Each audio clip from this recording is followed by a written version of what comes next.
एक गांव में एक मजदूर रहा करता था जिसका नाम हरीराम था। उसके परिवार में कोई नहीं था। दिन भर अकेला मेहनत में लगा रहता।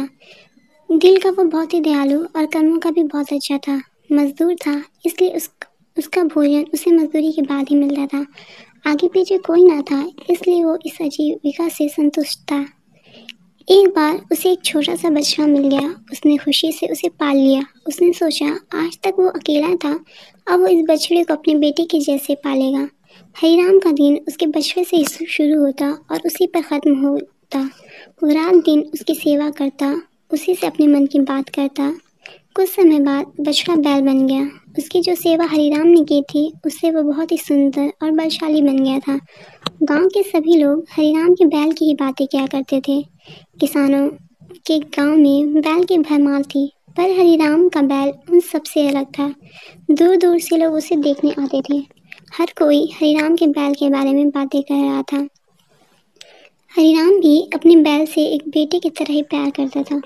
भले खुद भूखा सो जाए, लेकिन उसे हमेशा भर पेट खिलाता था। एक दिन हरीराम ने सपने में शिव का नंदी बैल आया। उसने उससे कहा कि हरीराम, तुम एक निस्वार्थ सेवक हो। तुमने खुद की तकलीफ को छोड़कर अपने बैल की सेवा की है, इसलिए मैं तुम्हारे बैल को बोलने की शक्ति दे रहा हूँ। इतना सुनते ही हरीराम जाग गया और अपने बैल के पास गया। उसने बैल को सहलाया और मुस्कुराया कि भला एक बैल कैसे बोल सकता है। तभी अचानक आवाज़ आई। बोला, बाबा, आपने मेरा ध्यान एक पुत्र की तरह रखा है। मैं आपका आभारी हूँ और आपके लिए कुछ करना चाहता हूँ। यह सुनकर हरिनाम घबरा गया। उसने खुद को संभाला और तुरंत ही बैल को गले लगाया। उसी समय से वो अपने बैल को नंदी कहकर पुकारने लगा।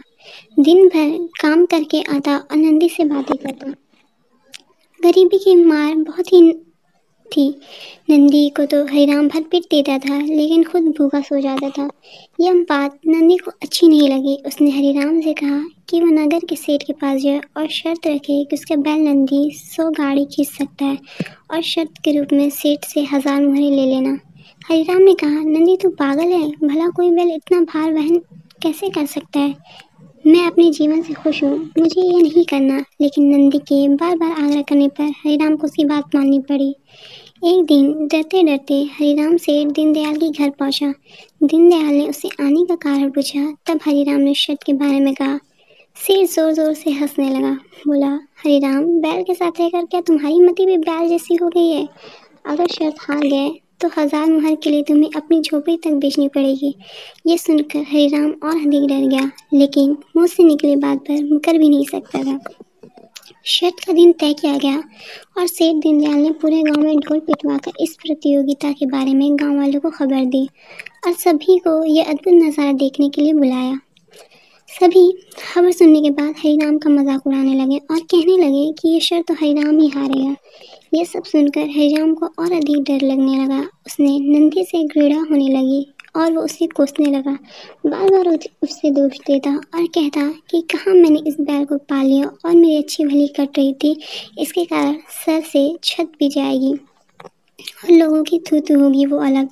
जब हरिराम को नंदी बिल्कुल भी रास नहीं आ रहा था, वो दिन आ गया जिस दिन प्रतिज्ञा होनी थी। 100 माल से भरी गाड़ियों के आगे नंदी को जोता गया और गाड़ी पर खुद हरिराम बैठा। सभी गांव वाले वह नज़ारा देख हंस रहे थे और हरिराम को बुरा भला कह रहे थे। हरिराम ने नंदी से कहा, देख, तेरे कारण मुझे कितना सुनना पड़ रहा है।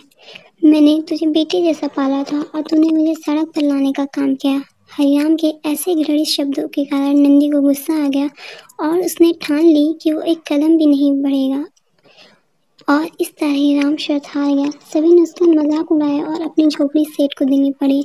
अब हरिराम नंदी के साथ मंदिर के बाहर पड़ा हुआ था और नंदी के सामने रो रो कर उसे कोस रहा था। उसकी बातें सुन नंदी को सहा नहीं गया और उसने कहा, बाबा, हरिराम, यह सब तुम्हारे कारण हुआ है। यह सुन हरिराम चौंक गया। उसने गुस्से में पूछा, क्या किया मैंने?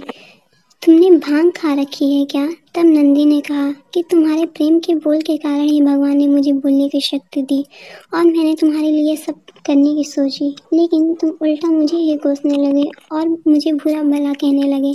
मैंने ठानी सो तुम्हारे लिए कुछ नहीं करूँगा, लेकिन अब मैं तुमसे फिर से कहता हूँ कि मैं 100 गाड़ियाँ खींच सकता हूँ। तुम जाकर फिर से शर्त लगाओ और इस बार अपनी झोपड़ी और 1000 मुहर की शर्त लगाना।